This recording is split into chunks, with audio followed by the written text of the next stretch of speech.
Good morning, afternoon, or evening. How y'all doing today? Welcome back to Mr. Morrow's Algebra 2 class. Today we're going to wrap Chapter 9 up, guys, and we're going to talk about the complex number system. Now, the complex number system, huh? Well, guys, remember, we've already been working with the real number system. The real number system include rational numbers, whole numbers, natural numbers, integers, and irrational numbers, all right? But they're all real, all right? Complex numbers occur when you have a negative and a square root. Do you guys remember so far up to now, if we had, for example, x equals the square root of -9, up to today, wouldn't we say no solution? Well, that's technically not right.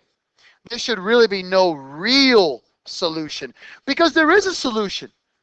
It's just imaginary. What? What is imaginary? Do you guys remember that when we factor or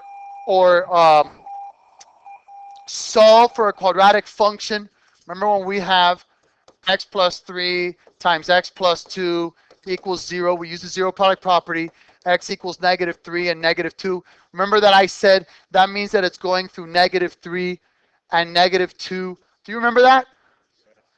When it's imaginary, guys, it's going to be something like this, where the graph never touches the x-axis. That's why it's imaginary. There's no real solution. There is a solution, but it's up here in the imaginary world. Yes, sir. Yeah, I could go like this as well. Thank you, my brother. But if it doesn't touch the x-axis, that's when we're getting the imaginary solutions. I just wanted to show that to you because, again, sometimes teachers just give you the math and say, oh, this is the answer. But, okay, what does it mean? Well, what we're finding here is we're finding imaginary solutions. So there's solutions when the x-axis, okay, is never touched by the graph. You feel me? All right, so now let's get back to the actual lesson. I just wanted to give you a little bit of a backdrop there. Okay, so up to this point, you've only been working with real number system. Today we're going to learn about complex number system. Recall that if you were given an even index, okay, an even index radical with a negative radicand, you could not work with it. Now we can.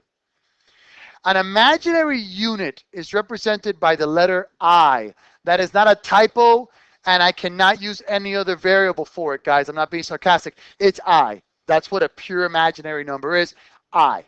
All right? I equals the square root of -1.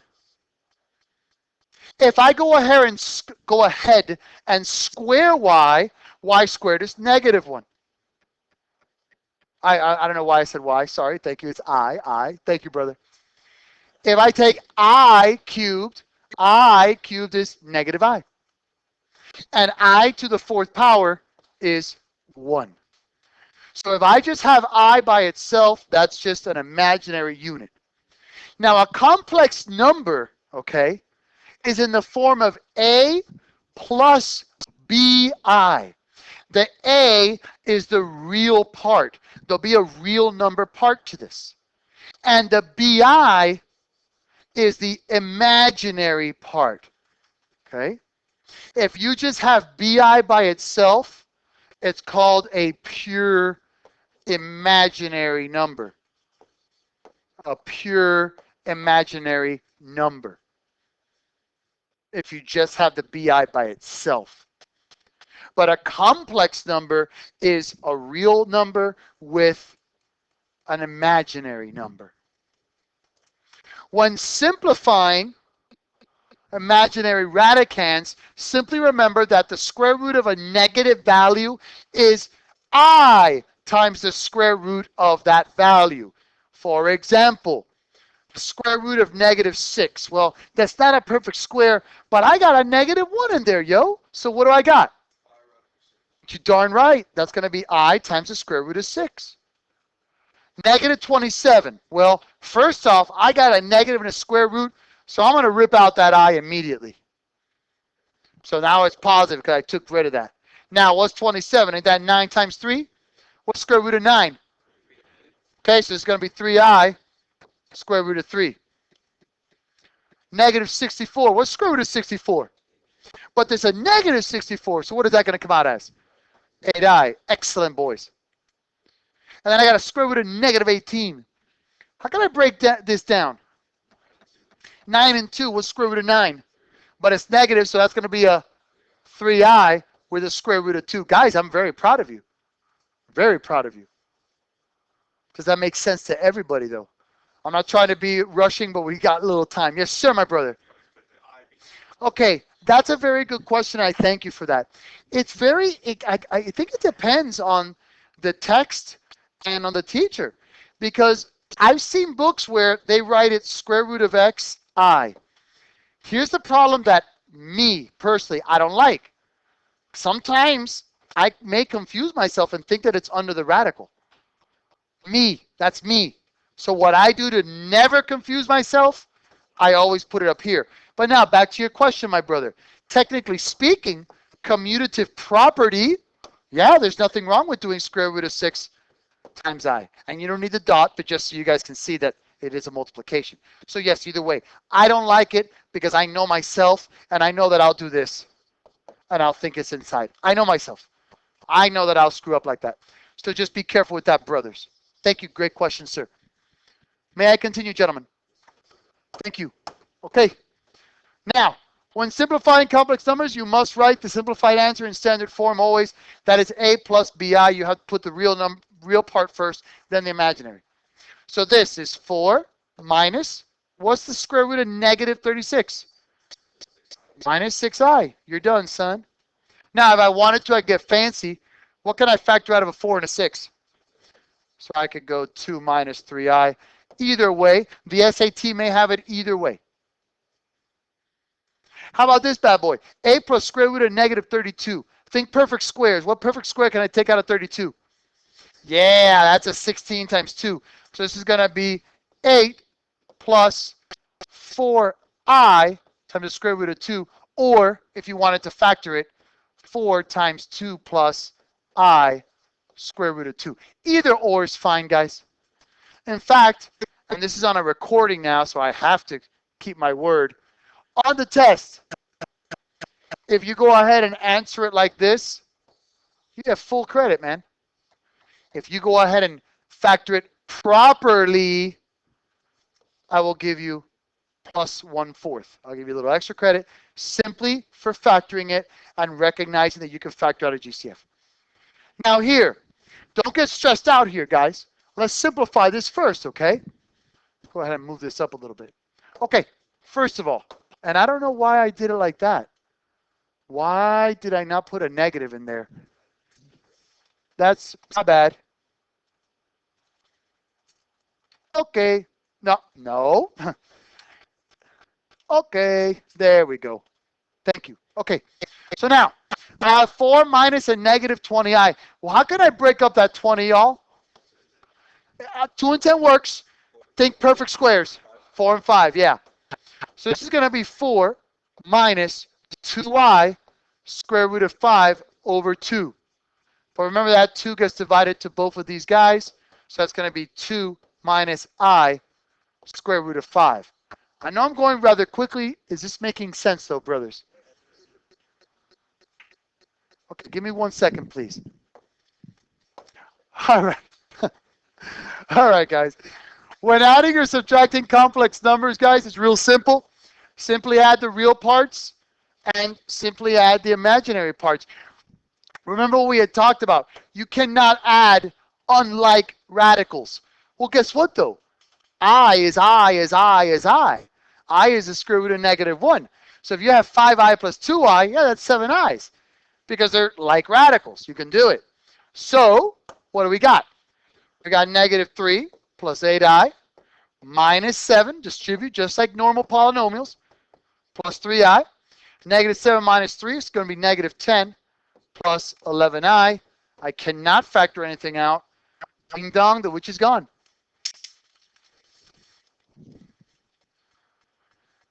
Okay, how about this bad boy? I got you. Oh yeah, talk to me. I got 6 plus. Good job, kid. Yeah. Yeah. And then what do I get there? Please. And thank you. Yeah, it doesn't matter. I got 6 minus 4. Yep. Thank you, my brother. And then just for giggles, if I wanted to factor it, it would be 2 times. Beautiful. Beautiful, beautiful, beautiful, beautiful, beautiful. How about this bad boy? I got to distribute. So I got 5 minus 10i plus 7 plus 6i. What is that going to give me, y'all? 12 minus 4i. And let's get fancy. Let's go ahead and factor for extra credit. Now, pull out a 4. And then 3 minus I. Very good. Yes, sir, my brother. Thank you. Yes. No, because he had put plus. He put plus minus. What I would have done, thank you so much, I would have just gone ahead and said, oh, positive times a negative, I just would have put a negative 4. But he was doing such a good job, I didn't want to ruin his rhythm.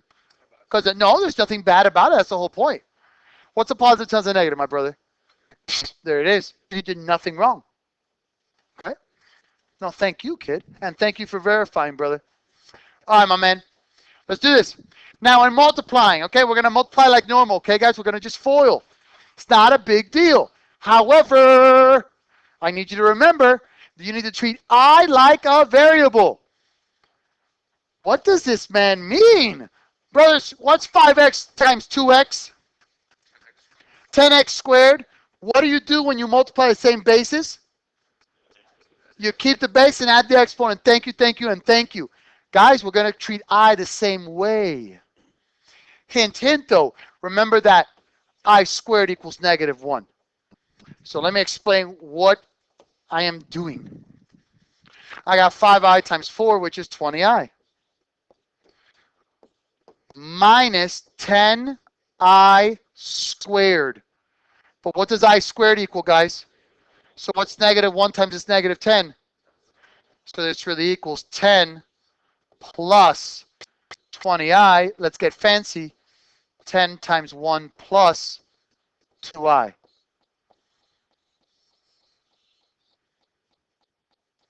Sexy, isn't it? It's good stuff. Now here, we're going to FOIL. So what's negative 2 times 3, y'all? Negative 6, you're darn right. Then we got, yep. Then we got 18i, yep. And then we got negative 6i squared. What's I squared? So this really becomes a positive 6. What's negative 6 plus 6? They cancel. What's 2i plus 18i? 20i. Bing, bang, boom. Done. Now, this one you got to be real careful. This one gets a lot of people on the SAT. When you have the square root of negative 36 times the square root of negative 9, most people are going to multiply those together and become a positive, correct? Wrong. You cannot do it. Why, Moto? I can show you in the notes that you said to us that if the indexes are the same, you can multiply the radicands. You said that, Moto. Yes, I did, but I also said that the radicands were real numbers. So that only works with real numbers. So what happens is what my boy right here said. My boy just said, no, Moto, what you have to do here is go 6i times 3i.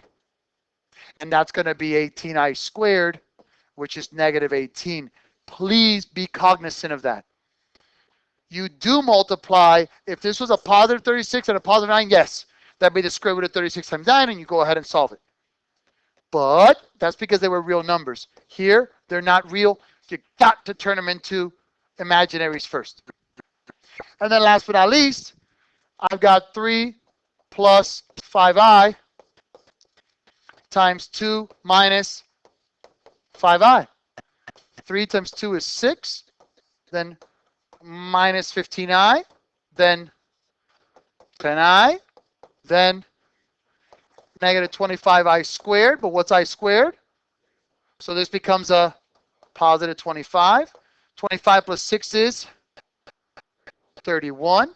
Negative 15i plus 10i is negative 5i. Fantastic. Fantastic.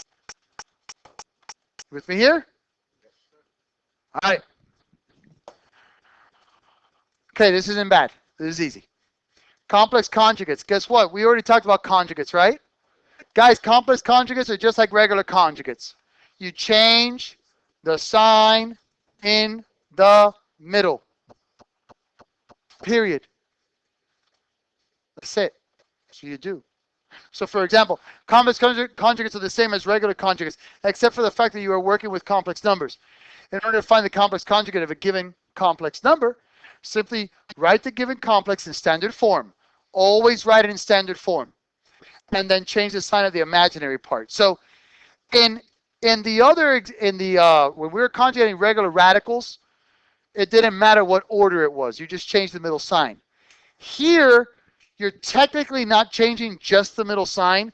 You got to put it into standard form. You're changing the sign of this part. Okay? So this becomes 5 plus 3i. I switched it here. This does not become 2i minus 7. No, these guys switch. So that's 7 plus 2i. Now you change that sign, 7 minus 2i. So you're literally just changing the sign of the imaginary part of the complex number. Okay?